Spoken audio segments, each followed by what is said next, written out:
जय करवा माता की। माता रानी का आशीर्वाद आप सभी पर बना रहे। आज की वीडियो में मैं एक साधारण तरीके से करवा चौथ की पूजा विधि लेकर आई हूँ, जिसमें मैंने आप सभी को बताया कि कभी कभी ऐसा होता है कि आप सभी पूजा के लिए अकेले होते हैं, आपके साथ कोई नहीं होता है, तो आप एक साधारण तरीके से भी अपनी करवा चौथ की पूजा कर सकते हैं।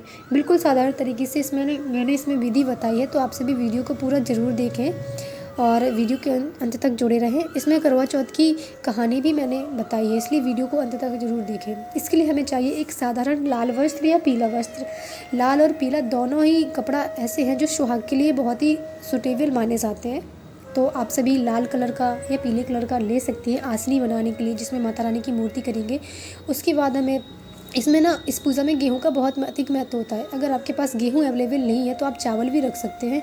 इस तरीके से गेहूं चावल माता रानी की फ़ोटो के नीचे रख के उसके बाद जो करवा माता की फ़ोटो होती है उसको उसके ऊपर स्थापित करना है, ऐसे माता को विराजमान करना है। देखो, मैंने अपनी फ़ोटो में मेरे में पूरा शिव परिवार शामिल है। यदि आपकी फ़ोटो में शिव परिवार शामिल नहीं है तो आप सभी को अलग से शंकर पार्वती जी की मूर्ति एक रखनी है, फ़ोटो जो भी आपके पास अवेलेबल हो, और गणेश जी की मूर्ति ज़रूर रखनी है।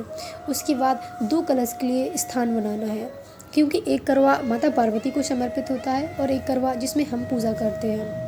इस तरीके से आपको कलश के नीचे रखने के लिए चावल या गेहूं का उपयोग करना है। आप सभी पीतल का करवा ले सकते हैं और 2 करवे लिए जाते हैं। मिट्टी का करवा बहुत ही शुभ माना जाता है, तो आप लोग एक पीतल का करवा लें और एक मिट्टी का करवा लें, और आपके यहाँ के जैसे भी नियम हो फिर आप उसके अनुसार ले सकते हैं। हमारे यहाँ पे मिट्टी का करवा बहुत अत्यधिक महत्वपूर्ण होता है, इसलिए हम लोग मिट्टी का करवा लेते हैं। उसके बाद करवा में जल रखना है, जल इतना भरना है उसमें कि जल बाहर ना निकले, और जो जल निकलने वाला स्थान है ना वो माता रानी की तरफ होना चाहिए, इस साइड को होना चाहिए, माता रानी की फ़ोटो साइड। इस तरीके से आपको करवा रखना है। और याद रखिएगा, करवा कभी अकेला नहीं रखा जाता है, तो जो भी आपने धातु का करवा लिया है उसके ऊपर एक धातु की प्लेट में कुछ मिठाई रख के करवा को खाली नहीं रखा जाता है, मिठाई रख दी। उसके बाद उसके जो कंठ पर है वो मौली बांध दें। आप करवा के कंठ पर मौली बांध दें, मौली आती है उसको अच्छी तरीके से बांध दें। इस तरीके से आपको करवा के कंठ पर मौली बांधनी है। उसके बाद आप सभी को अपना मिट्टी का करवा स्थापित करना है, ठीक उसी प्रकार से कि जो जल निकास वाला स्थान है वो माता रानी की तरफ रहे। इसमें खाने पीने की वस्तुएं रखी जाती हैं, या फिर आप चावल गेहूँ इन सबको भी रख सकते हैं, आपके यहाँ पे जैसा भी रखा जाता हो, लेकिन इसमें मिठाई वगैरह भी रख सकते हैं। और सिंघाड़े का बहुत अधिक महत्व होता है इस पूजा में, तो आप सिंघाड़ा भी रख सकते हैं। आप कई प्रकार की मिठाइयाँ भी भर सकते हैं, आप चावल भी भर सकते हैं, आप गेहूँ भी भर सकते हैं। आप लोगों के यहाँ जैसे भी पूजा में रखा जाता हो आप उस प्रकार से रखें। इस तरीके से रख लेना है आप सभी को। उसके बाद आप सभी को एक मिट्टी का ही जो ऊपर पात्र होता है, प्लेट होती है, वो रखनी है। और याद रखिएगा, प्लेट कभी खाली नहीं रखते, तो आप बताशा वगैरह ले सकते हैं, क्योंकि इस पूजा में बताशा का भी महत्व होता है। और जो जल निकासी वाला स्थान है उसमें या तो हम सीके रखते हैं, जो सीक पूजा वाली आती है उसको रखते हैं, या आपके पास अवेलेबल सीके नहीं है तो आप किसी कॉटन वगैरह से भी उसको बंद कर सकते हैं। उसके बाद आप इसमें बताशा रख दें, करवा के ऊपर जो मिट्टी का पात्र है उसके ऊपर आप बताशा रख दें। और आपको घी का दिया तो रखना ही है, वो तो हर इस पूजा में रखा जाता है। पूजा कोई भी हो, बिना घी के दीपक के अधूरी ही मानी जाती है। घी के दीपक का बहुत ही महत्व होता है, अगरबत्ती के साथ साथ तो घी का दीपक रखना ही चाहिए। और अपना दीपक प्रज्वलित कर लें। इसके बाद आप सभी को अपना जो भी आपने पूजा का सामान लिया है, जो भी कोरा सामान होता है, वो माता रानी को समर्पित करना है। करवा माता को श्रृंगार की चीज़ें वगैरह वस्तु वगैरह हैं उनको सबसे पहले फ़ोटो पर जल चढ़ाना है, ताकि उनको एक स्नान का फील कराना है। भगवान को जल चढ़ा के पुष्प वगैरह अर्पित करके चुनरी वगैरह माता रानी को उड़ा के अच्छे तरीके से चुनरी उड़ा दें। उसके बाद जो गणेश जी है, माता शिव परिवार है जो पूरा, गणेश जी को जनेऊ अर्पित करना है। जनेऊ नहीं है तो आप मौली भी अर्पित कर सकते हैं। इस प्रकार से गणेश जी को जनेऊ या मौली अर्पित करनी है। टीका वगैरह लगा के आप सभी को, जितनी भी तस्वीरें इसमें बनी हैं सभी को टीका वगैरह लगाएं, चंदन वगैरह, और माता रानी को विशेष रूप से सिंदूर लगाएं, क्योंकि सिंदूर ये जो पूजा है वो सुहाग के लिए ही है, और सुहाग में सिंदूर का बहुत ही महत्व होता है, तो माता रानी को सिंदूर भी अर्पित करें। इस प्रकार से आप गणेश भगवान को दूर्वा भी अर्पित कर सकते हैं। अगर आपके पास दूर्वा है तो आप रख सकते हैं। वैसे तो पूजा सामग्री जो आप जहाँ से भी मंगाते होंगे वहाँ सब मिलता है, साथ में देते हैं, वो फूल वाले जो होते हैं वो सारी सामग्री देते हैं पूजा के लिए। पुष्प वगैरह अर्पित करके ये आपका जो आसन होता है वो हो गया पूरा तैयार। और कलश को कभी बिना चंदन के मत छोड़ना, चंदन अक्षत चंदन से उसका पूजन किया जाता है। जिस तरीके से भगवान का पूजन होता है उसी प्रकार से कलश का भी पूजन होता है, तो कलश पर भी चंदन और सिंदूर वगैरह लगा के उसकी पूजा करें और माता रानी को जो सुहाग की चूड़ी, बिंदी, जो भी चीज़ें हैं, आलता वगैरह, जो भी आपने सिंदूर से सुहाग का सामान लिया है उसको आपको रखना है। और ये हो गई आपकी पूरी करवा चौथ की पूजा विधि तैयार। अब हम आपको सुनाते हैं करवा चौथ की कहानी। तो चलिए कथा का आरंभ करते हैं। करवा चौथ का व्रत जो है, कार्तिक कृष्ण चतुर्दशी को सौभाग्यवती स्त्रियां सुहाग, पति के स्वास्थ्य, आयु व मंगल कामना के लिए यह व्रत करती हैं। यह व्रत सौभाग्य और शुभ संतान देने वाला है। कार्तिक मास के कृष्ण पक्ष में चंद्रोदय व्यापिनी चतुर्थी को यह व्रत किया जाता है। इस व्रत को रखने वाली स्त्रियों को प्रातःकाल शौच आदि के बाद आचमन करके पति, पुत्र, पौत्र तथा सुख सौभाग्य की इच्छा का संकल्प लेकर यह व्रत करना चाहिए। इस व्रत में शिव पार्वती, स्वामी कार्तिकेय, गणेश तथा चंद्रमा का पूजन करना चाहिए। चंद्रोदय के बाद चंद्रमा के दर्शन कर अर्घदान देकर ही जल व भोजन का ग्रहण करना चाहिए।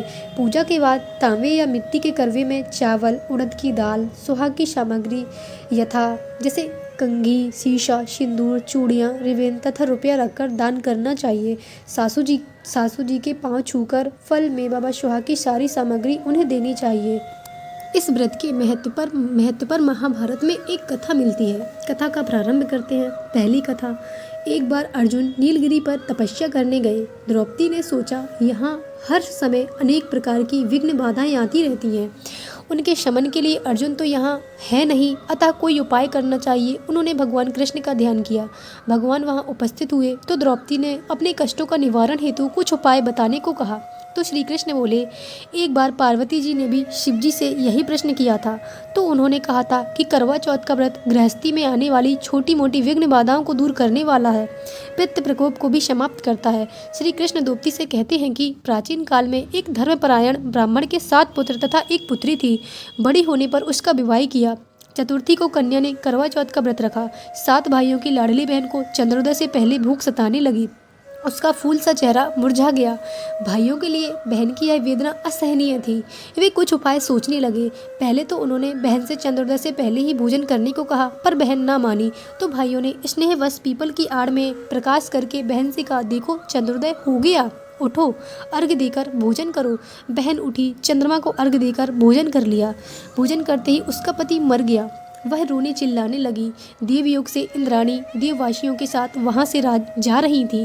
रोने की आवाज़ सुन वे वहां ठहर गईं और रोने का कारण पूछा। ब्राह्मण कन्या ने सब हाल कह सुनाया। इंद्राणी बोली कि तुमने करवा चौथ के व्रत में चंद्रोदय से पूर्व ही अन्न जल ग्रहण कर लिया है, इसी से तुम्हारे पति की मृत्यु हुई है। अब यदि तुम मृत पति की सेवा करती हुई 12 महीनों तक प्रत्येक करवा चौथ को यथाविधि व्रत करो, फिर करवा चौथ को विधिवत गौरी, शिव, गणेश, स्वामी कार्तिकेय सहित चंद्रमा का पूजन करना, चंद्रोदय के बाद अर्घ्य देकर अन्न जल ग्रहण करना, तो तुम्हारा पति अवश्य जीवित हो जाएगा। ब्राह्मण कन्या ने अगले वर्ष पुनः विधि से करवा चौथ का व्रत किया। व्रत के प्रभाव से उसका मृत पति जीवित हो गया। इस प्रकार कथा कहकर श्री कृष्ण द्रौपदी से बोले, यदि तुम भी इसी प्रकार इसी विधि से इस व्रत को करोगी तो तुम्हारे सारे दुख दूर हो जाएंगे, सुख, सौभाग्य, धन धान्य में वृद्धि होगी। द्रौपदी ने श्री कृष्ण की कथा अनुसार करवा चौथ का व्रत रखा। उस व्रत के प्रभाव से महाभारत के युद्ध में कौरवों की हार तथा पांडवों की जीत हुई। इस प्रकार से पहली कथा समाप्त हुई। हम दूसरी कथा का प्रारंभ करते हैं। एक ब्राह्मण परिवार में 7 बहुएं थीं। 6 बहुओं के मायके वाले बहुत अमीर थे। इसी कारण ससुराल में उनका बड़ा मान सम्मान था, परंतु छोटी के मायके कोई ना था। वह घर का सारा काम काज करती, सबकी सेवा करती, पर कोई भी उससे प्यार नहीं करता। सभी दुत्कारते। 30 त्योहारों पर भी जब उसके मायके से कोई ना आता तो वो दुखी होती थी। अन्य बहुओं के मायके से उनके भाई करवा लेकर आए, पर छोटी के मायके यदि कोई होता तो करवा लेके आता। सास भी छोटी को ही खरी खोटी सुना रही थी।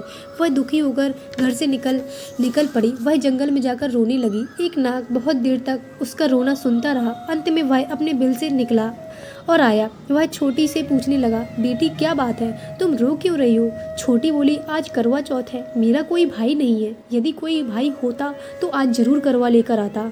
नाग को छोटी पर दया आई। नाग ने कहा, बेटी तुम घर चलो, मैं करवा लेकर आता हूँ। थोड़ी देर में नाग ससुराल पहुँचा। ससुराल वाले इतना सामान देखकर चकित हो गए। सास भी प्रसन्न हो गई। सास ने प्रसन्न होकर मन से छोटी को नाग देवता के साथ भेज दिया। नाग देवता ने छोटी को अपना सारा महल दिखाया और कहा, जितने दिन चाहो आराम से रहो, मन चाहा खाओ, मन चाहा पहनो, पर एक बात याद रखना, सामने रखी नाद कभी मत खोलना। छोटी सारा समय महल में आराम से काटती रही, पर नाद के बारे में उसकी उत्सुकता और भी बढ़ गई। एक दिन जब घर में कोई न था, उसने नाद को उठाकर देखा तो हजारों छोटे छोटे सांप के बच्चे इधर उधर रेंगने लगे। उसने जल्दी से नाद को ढक दिया। जल्दी जल्दी में एक सांप की पूंछ के नीचे नाद आकर टकरा गई और उसकी पूंछ कट गई। शाम को नाग के आने पर छोटी ने अपनी गलती स्वीकार कर ली। नाग ने भी उसे क्षमा कर दिया। छोटी ने ससुराल जाने की इच्छा जताई तो उसे धन रत्न आदि देकर विदा किया। छोटी के ससुराल में जब उसकी बड़ी इज्जत होने लगी, उसके बाद जिस सांप की पूंछ कटी थी उसे भी बंडा कहकर तंग करने लगे। एक दिन उसने अपनी माँ से पूछा कि मेरी पूंछ कैसे कटी। माँ ने कहा कि छोटी के नाद उठाने से तुम्हारी पूंछ कट गई है। और उसने नाद उठाई और जल्दी जल्दी में वो घबरा गई। घबराने के कारण उसने जल्दी से नाद को छोड़ दिया, जिस वजह से नाद तुम्हारी पूंछ पर जा गिरी और तुम्हारी पूंछ कट गई। तो वह बोला कि मैं छोटी से बदला अवश्य लूँगा। माँ के बहुत समझाने पर भी वह एक दिन चुपचाप छोटी के घर जा बैठा और छुप गया एक जगह। मौका पाकर उसने काटने का सोचा। वह छोटी और उसकी सास में किसी बात पर बहस हो रही थी, तो छोटी कसम खाकर कह रही थी कि मैंने ऐसा नहीं किया। वह कह मुझे बंडा भैया से प्यारा कोई नहीं है, उन्हीं की कसम खाकर कहती हूँ कि मैंने ऐसा नहीं किया। बंडा ने जब सुना तो सोचने लगा, जो मुझसे इतना प्यार करती है मैं उसे ही काटने आया हूँ। वह चुपचाप घर चला आया। माँ ने पूछा, ले आए बहन से बदला? तब वह कहने लगा, माँ बहन से कैसा बदला? तभी से बंडा भैया छोटी बहन के घर प्रतिवर्ष करवा चौथ के दिन करवा लेकर जाता। बहन बड़े प्यार से करवा चौथ का व्रत रखती। इस प्रकार से करवा चौथ के व्रत की कथा समाप्त हुई। हम उम्मीद करते हैं आप सभी को हमारी ये वीडियो ज़रूर पसंद आई होगी। यदि वीडियो पसंद आई है तो वीडियो को लाइक, शेयर एंड चैनल को सब्सक्राइब जरूर करें। तो चलिए मिलते हैं इसी प्रकार की अगली वीडियो में।